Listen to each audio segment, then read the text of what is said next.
Okay, ഞാൻ ഞാൻ എഴുതിയത് ഞാൻ നിങ്ങൾക്ക് വായിച്ചു തരാം. വായിച്ചട്ടെ.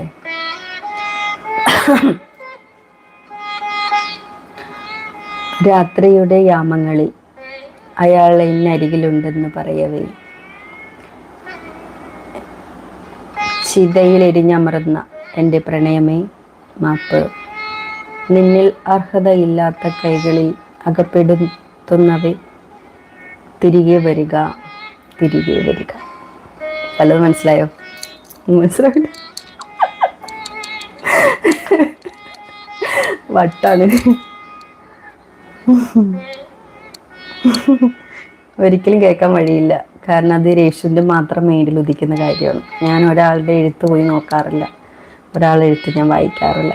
മ്യൂസിക് മാത്രം കേൾക്കും. എൻ്റെ ചിന്തയിൽ വരുന്നത് ഞാൻ കുത്തിയിരുന്ന് എഴുതും. അത് ചിലർക്ക് മനസ്സിലാവും, ചിലർക്ക് മനസ്സിലാവില്ല. ഞാൻ ചിന്തിക്കുന്നതായിരിക്കില്ല, ചിലപ്പോൾ മറ്റുള്ളവർ ചിന്തിക്കുന്നത് വേറെ ആയിരിക്കും. അങ്ങനെയാണ് എൻ്റെ എഴുത്ത് വരുള്ളൂ. ഞാൻ വേറെ ഒന്ന് വായിച്ചു തരാം കേട്ടോ.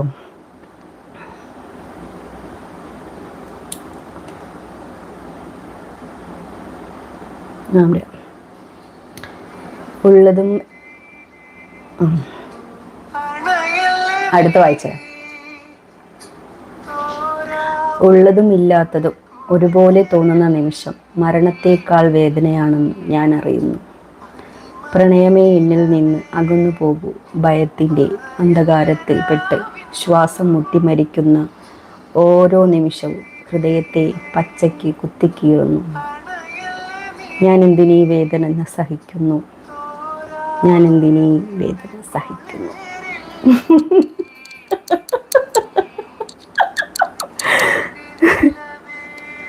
അത് ബാക്ക്ഗ്രൗണ്ട് മ്യൂസിക് ഈ പാട്ടോ. അങ്ങനെ കുറച്ചൊക്കെ ഞാൻ എഴുതിയിട്ടിട്ടുണ്ട്. വേറൊന്ന് വായിച്ചേട്ടോ, വേറൊന്ന് വായിച്ചേട്ടെ,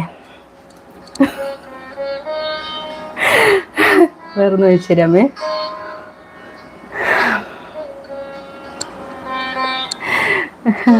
പ്രിയനെ, സ്വപ്നത്തിൽ വന്നൊരു പ്രാണനെ, എന്നരികിലില്ലാത്ത വസന്തമേ, നീ എന്ന ലോകത്തിൻ്റെ ഇരുട്ടറയിൽ ബന്ധിക്കപ്പെട്ടവൾക്ക്, ഈ മറയ്ക്കപ്പുറം ഇന്നെൻ്റെ സ്വപ്നത്തിൽ വന്ന രാജകുമാര.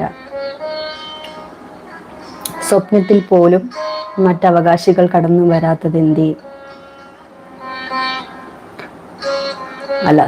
സ്വപ്നത്തിൽ പോലും മറ്റവകാശികൾ കടന്നു വന്നതെന്തേ? നീ വിധിച്ച ഇരുട്ടറയെ പോലും അവൾ പ്രണയിച്ചിരുന്നു. അവിടെ അയാളുടെ ഓർമ്മകളായിരുന്നു അവളുടെ ശ്വാസവും ആഹാരവും. ഉണ്ട്.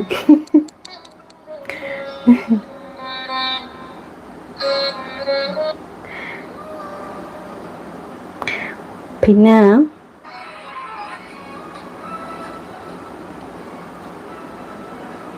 പ്രപഞ്ചമേ, നീ മാത്രം അറിയുന്നതായി അവസാനിക്കുന്ന ഒന്നാവുന്നു ഞാനും എൻ്റെ പ്രണയവും. എഴുത്തു കഴിഞ്ഞ പുസ്തകത്തിലെ ഒരു പേജ് മാത്രമായിരുന്നു അയാൾക്ക് ഞാൻ. വലിച്ചു കീറി ചവറ്റുകുട്ടയിൽ ഇടുമ്പോൾ അയാൾക്ക് അത് തെറ്റിപ്പോയ ഒരു പേജ് മാത്രമാണത്രേ. പ്രപഞ്ചമേ, നീ മാത്രം അറിയുക, തുടക്കവും അവസാനിക്കുന്നതും അയാൾ മാത്രമായിരുന്നു.